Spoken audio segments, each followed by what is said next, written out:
Praise the lord. పునరుద్ధానుడైన యేసుక్రీస్తు నామములో మీ అందరికీ నా శుభాభివందనాలండి. బాగున్నారా? యేసయ్య మీ అందరినీ ఆశీర్వదించునుగాక. అనుదిన వాత్సల్యత అను నేటి వాక్య ధ్యానాంశాన్ని ఈ ఉదయకాలం ధ్యానించుకుందాం రండి.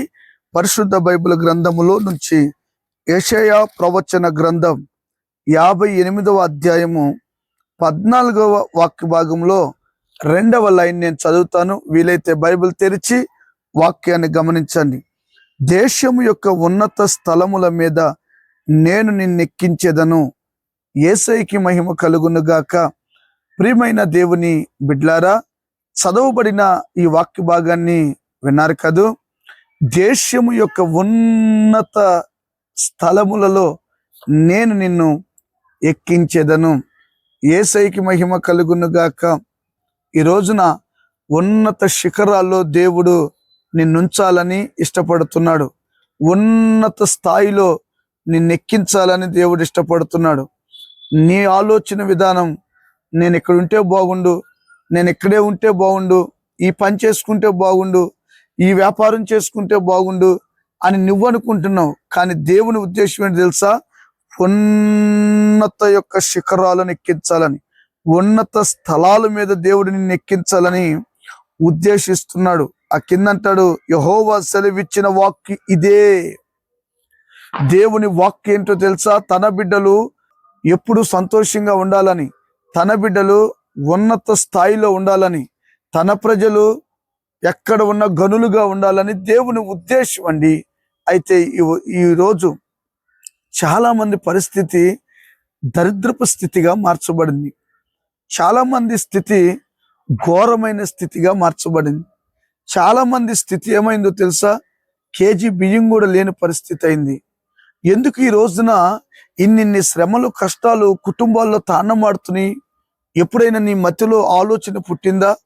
ఎందుకు నాకే ఈ సమస్యలు, ఎందుకు నా పరిస్థితులు రోజు రోజుకి దిగజారిపోతున్నాయి అని నీకు ఆలోచన కలిగిందా? వాక్యం విన్న తర్వాత నా దేవుడు నిన్ను రేపునుగాక. దైవ జనాంగమా ఆలకించండి.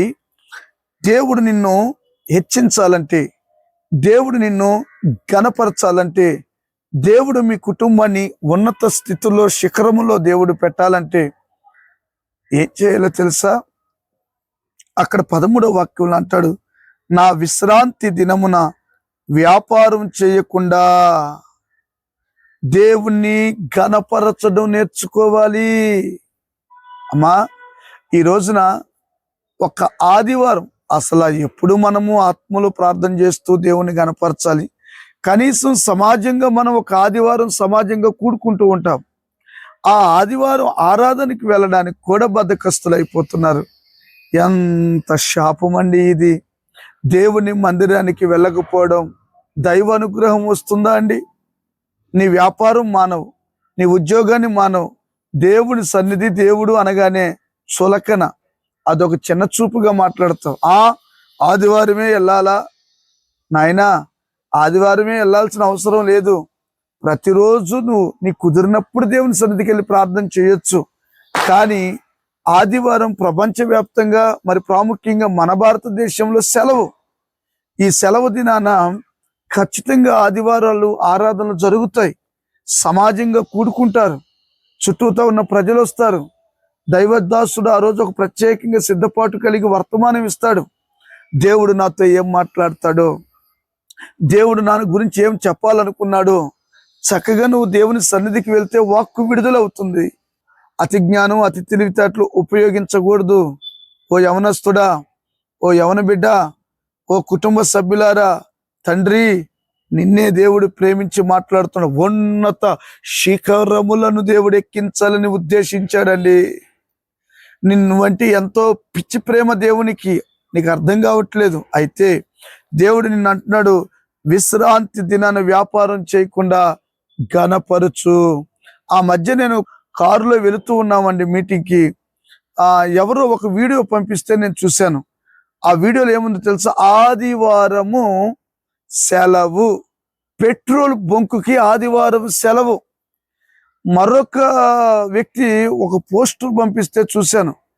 చక్కగా నూనె, పల్లీలు ఇవి అమ్మే పెద్ద షాప్, అది చిన్నది కాదు. రోజుకి 4-5 వేలు లాభం ఉంటుంది. ఆదివారము సెలవు ఎందుకంటే ఆరాధన గనుక అని పెట్టాడండి. వామ్మో, ఎంత ధైర్యం! దేవుడంటే ఎంత పిచ్చి! దేవుణ్ణి ఎంతగా గణపరిచాడు. ఈ రోజున ఆదివారం కనీసం ఒక పూటైనా నువ్వు దేవునికి ఇవ్వగలుగుతున్నావా అని దేవుడు బాధపడుతున్నాడు. ఆయన నిన్ను ఉన్నత శిఖరములో ఎక్కించునుగాక. రెండవది, అది దేవునికి ప్రతిష్ఠిత దినమని నువ్వు ఊరకుని నెల, అంటే ఆ రోజు నువ్వు దేవుని సన్నిధికి వెళ్ళాలి కానీ ఏ పని పాటలు చేయకూడదు.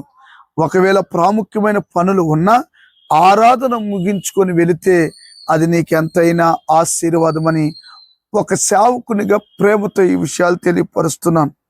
అక్కడ కింద అంటాడు, నీవు లోక వార్తలు చెప్పుకోకుండా, చాలా మంది మందిరాన్ని ఎగ్గొట్టి ఏం చెప్తా ఉంటారు, ఆదివారమే సినిమాలు షికారులు తిరుగుతూ ఉంటారు. లోక ముచ్చట్లు, ఒక్క ఆదివారమేగా మాకు సెలవు కనుక ఈ వారంలో ఈ కాలనీలో ఏం జరిగాయి, వాళ్ళ ఇంట్లో ఏం జరిగాయి, ఈ లోక ముచ్చట్లు లోక వార్తలు చెప్పుకుంటారు. అవి ఒక క్రైస్తవుడికి తగదు అని దండం పెట్టి ప్రేమతో ఈ విషయాలు మీకు తెలియపరుస్తున్నాను. అలాగని కిందగా చివరికి ఒక మాట చెప్తాను. 14వ వాక్యంలో, నీవు యెహోవా యందు ఆనందించిన ఎడలా అంటాడు.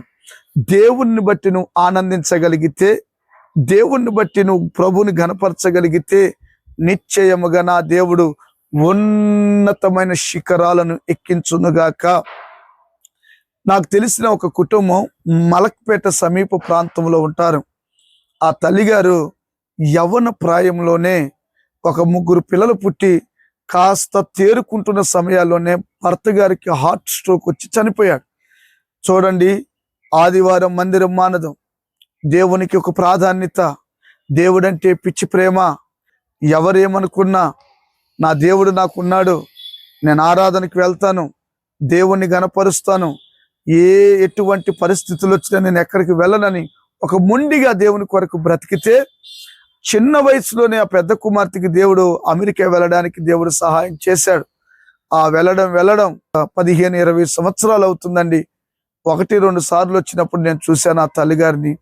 చూడండి, ఈ ఉన్నత శిఖరాల్లో దేవుడు నిలబెట్టాడు. తనకు ఒక కుమారుడు పుడితే ఆ కుమారుడికి కూడా మంచి చదువు చదవడానికి దేవుడు సహాయం చేశాడు. తర్వాత ఆ తల్లిగారికి ఉన్న పిల్లలందరినీ దేవుడు ఆశీర్వదించాడు. ఈరోజు వారున్న పట్టణంలోనే ఒక ఘనమైన స్థితిలో దేవుడు ఉంచాడు. కేవలం ఒకటే, దేవుణ్ణి ఘనపరచాలి. ఆదివారం అనగా సమాజంగా కూడుకుంటున్నప్పుడు నీవు కూడా దేవునికి మందిరానికి వెళ్ళి మనస్సుతో సత్యముతో ఆరాధించి ఆయనకి నువ్వు ప్రాధాన్యత ఇవ్వగలిగితే యేసయ్య ఆ కుటుంబాన్ని ఆశీర్వదించినట్లుగా మీ అందరినీ ఆశీర్వదించును గాక. ఆమేన్. తలలు వంచండి, ప్రార్థన చేసుకుందాం. ప్రేమ కలిగిన మహాపరిశుద్ధుడా, ఉన్నత శిఖరాల్లో ఎక్కిస్తానన్నావు, ఎక్కించే దేవుడా, బిడ్డల్ని ఆశీర్వదించండి. విశ్రాంతి దినాన్న పాటించడానికి, నిన్ను గణపరచడానికి, నీ యందు ఆనందించడానికి కృప చూపమని యేసయ్య నామమున అడుగుచున్నాము తండ్రి.